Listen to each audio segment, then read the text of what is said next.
Hi friends, last ವಿಡಿಯೋದಲ್ಲಿ ನಾನು ಹಾಲಿನಿಂದ ಖೋವಾ ಹೇಗೆ ಮಾಡ್ತಾರೆ ಅಂತ ತೋರಿಸ್ಕೊಟ್ಟಿದ್ದೆ. ಇವತ್ತು ಅದೇ ಖೋವಾ ಬಳಸ್ಕೊಂಡು ಗುಲಾಬ್ ಜಾಮೂನ್ ಹೇಗೆ ಮಾಡ್ತಾರೆ ಅಂತ ತೋರಿಸ್ತಾ ಇದ್ದೀನಿ.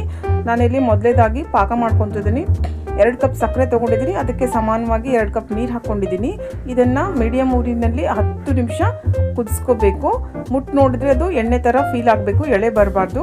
100 ಗ್ರಾಮ್ ಪನ್ನೀರ್ ಮತ್ತು 250 ಗ್ರಾಮ್ ಖೋವಾ ತೊಗೊಂಡಿದ್ದೀನಿ. ಎರಡನ್ನೂ ಚೆನ್ನಾಗಿ ಮಿಕ್ಸ್ ಮಾಡ್ಕೋಬೇಕು. ಕೈಯ ಈ ಭಾಗದಿಂದ ಚೆನ್ನಾಗಿ ಈ ಥರ ನಾದ್ಕೋಬೇಕು. ಒಂದು 3 ನಿಮಿಷ ನಾದ್ಕೊಂಡಾದಮೇಲೆ ಇದಕ್ಕೆ 2 ಟೀ ಸ್ಪೂನಷ್ಟು ಮೈದಾ ಹಾಕ್ಕೊತಾ ಇದ್ದೀನಿ. ಉಳಿದಿದ್ದನ್ನೆಲ್ಲ ಆಮೇಲೆ ಹಾಕ್ಕೊಳ್ಳೋಣ. ಈಗ ಇದಕ್ಕೆ 1/4 ಟೀ ಸ್ಪೂನ್ ಬೇಕಿಂಗ್ ಪೌಡರ್ ಅಂತ ಸಿಗುತ್ತೆ, ಬೇಕಿಂಗ್ ಪೌಡರ್ ಹಾಕಬೇಕು. ಸೋಡಾ ಎಲ್ಲ ಹಾಕಬಾರ್ದು.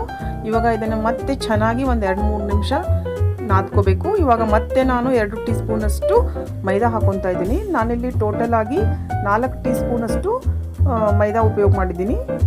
ಚೆನ್ನಾಗಿ ನಾದ್ಕೋಬೇಕು. ಮೈದಾನ ಜಾಸ್ತಿ ಹಾಕ್ಕೋಬಾರ್ದು, ಜಾಮೂನು ಹಾರ್ಡ್ ಆಗ್ತವೆ.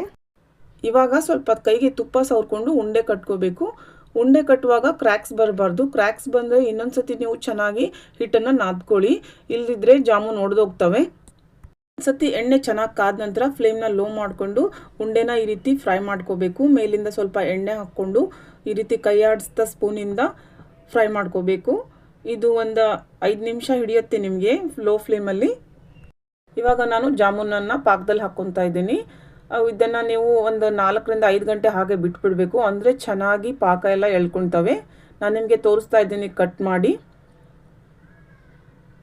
ನೀವು ನೋಡ್ಬೋದು ಇಲ್ಲಿ ಜಾಮೂನ್ ಎಷ್ಟು ಚೆನ್ನಾಗಿ ಪಾಕ ಹಿಡ್ಕೊಂಡಿದ್ದಾವೆ ಅಂತ. ಈ ವಿಡಿಯೋ ಪೂರ್ತಿ ನೋಡಿದ್ದಕ್ಕಾಗಿ ಧನ್ಯವಾದ.